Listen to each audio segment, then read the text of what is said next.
Hey 4xe fans, got my Jeep back after 12 days of being in the shop, and it went in. If you haven't followed my previous videos, it went in on the 13th of July due to a bad coolant pump. And the way I found that is I had a check engine light.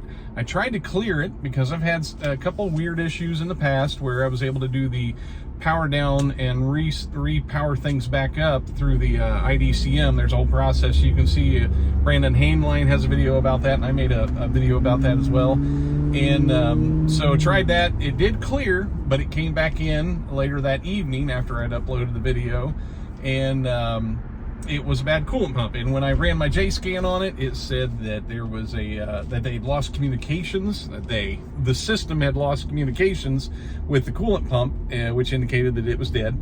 And when I took it into the shop, they saw the exact same thing and said, "Hey, we need to replace the coolant pump." Cool. So they ordered the coolant pump. When they got it up on the rack to replace the coolant pump, they found that part of the harness, the wire harness, was damaged. And the guy said, you know, it looked like it might have happened off-road, but he wasn't sure. So they went ahead and covered it under warranty, which I thought was awesome. So coolant pump and the harness. Now I'm at 47,000 miles. I mean, that's covered under the hybrid warranty, which is the 100,000 mile 10-year thing that we have on the 21 models. So very cool. Made it out without having to pay anything for that. And here's why it took 12 days, though. However, it took him a few days to get the coolant pump, and then when he got in there and the tech saw it, he's like, "Ooh, I don't feel good about you." You know, he didn't see it till he got it up on the rack and was looking at it, and that part took 5 days to come in. So it was 12 days total that they had it, and it really didn't matter. I was on vacation with my family.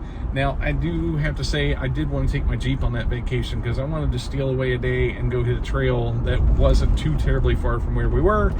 It didn't happen, so I got to spend more time with my family. Not an issue, you know. I just don't really care. But it is a little frustrating, and I've ranted about this in the past about parts availability and how it really seems like there's an issue there with getting some parts to the dealerships. And that's something that I wish Jeep, Chrysler, Mopar, whoever, I wish they could look at that. Stellantis, however you pronounce that.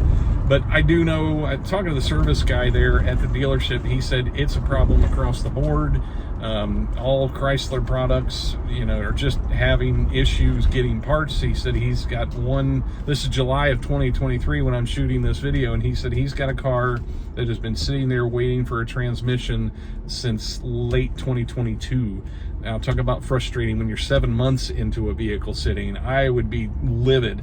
But you know, we're seeing that in the 4xe community. If you follow the Jeep 4xe fans, you will see some of these trends where people have a vehicle that goes in and sits for 2, 3, 4 weeks waiting on parts, and it is so frustrating.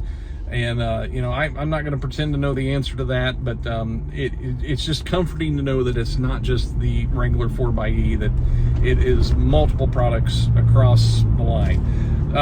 Another cool thing that happened while I had it in the shop, if you have been around the 4xe community long enough, you will remember that in the early days, we did not have a latching electric mode on the E-Select. Like if you drove home in electric mode the next day when you started it up, it would be, I did the key turn thing, like you turn a key in this vehicle. When I started it up, it would start in hybrid mode rather than electric mode, right? So, you know, a lot of us were like, man, it'd be really cool if it started in the state that we had it in before and not just always default to hybrid mode. So an update came out, I think in early or late 2022. I'm not sure when that update came out. My memory's not doing the greatest these days. But an update came out that gave us latching or last state recall of whatever mode you were in. It'll start in that mode, right? Well, I took my Jeep in for, I forget what service I took it in, and I asked the service guy at my normal dealership. The dealership we just worked on, it was not my normal dealership, and there's a whole backstory behind that I'll spare you. But I took it in, I said, hey, you know, some other Jeeps are getting this update that lets it latch or last state recall to electric mode if that's the mode you were in. Can you check on that for me? And I would get the Jeep back, and it, you know, all the other service was done, the oil change or whatever, but it still defaulted to hybrid mode. No big deal. So the next time I take it into my regular dealership, I said the same thing. I said, hey, there is an update out there of some sort that is supposed to latch this thing. It's supposed to do the last state recall. Can you find out about that? He assured me that I had all the updates, but it still did not go back into, you know, it still defaulted to hybrid mode every time. It didn't start in the mode that I'd left it in. And so I had just kind of given up on it. I thought, whatever, no big deal. Life goes on, not a big deal. I can reach down and push a button every time I turn it on. Well, I took it to this different dealership that I took it to that did all the great work on my water pump, and I mentioned it to him. I said, hey, while you've got it, and he told me right away it was going to be a few days for the water pump. I said, hey, no big deal. While you've got it, would you be willing to look into this issue? I said, I think there's an update out there that my Jeep does not have that does the last state recall. And he called me back a little while later, and he said, yeah, the tech knows exactly what you're talking about. We'll get that taken care of. So when I picked it up, I asked him about it, and he goes, oh yeah, he did that the first day he had it in here. He did that, and it's actually on my little receipt that I got from him, and I'll put a screenshot up here of the actual update. So if you have a 21 or 22 or even an early 23 that does not have that latching last state recall on the E-Select, then you can get that. You should be able to get that update and have that done. And apparently it will show that your vehicle is completely up to date. I've talked to several other 4xe owners, and they say, yeah, mine says it's all up to date and has all the RRTs and all that stuff, but I still don't have that latching recall. If you show them this actual number or RRT or whatever it's called, if you show them this, they should be able to find that update, and they should be able to get you all nice and updated. The last thing I wanted to mention in this video is something I am really proud of Jeep for. This mailing came out this week, and it is all about the 4xe. And the one thing that I love about this whole thing that I just want to say, good job, Jeep. There is no mention of that 49 MPGE figure anywhere in here, or the 56 MPGE on the Grand Cherokee 4xe.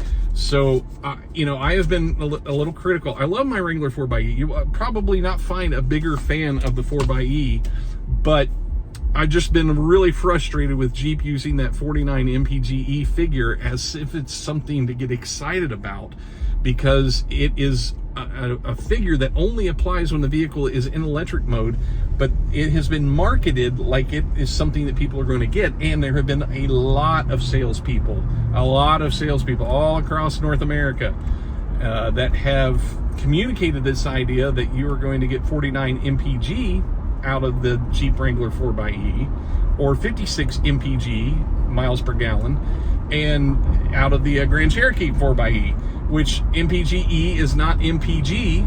And I have talked to so many people. Just had somebody in the comments section on the Jeep 4xe fans group this week that she said she bought her Wrangler 4xe because she thought it was going to get 49 miles to the gallon, because that's what the salesperson told her.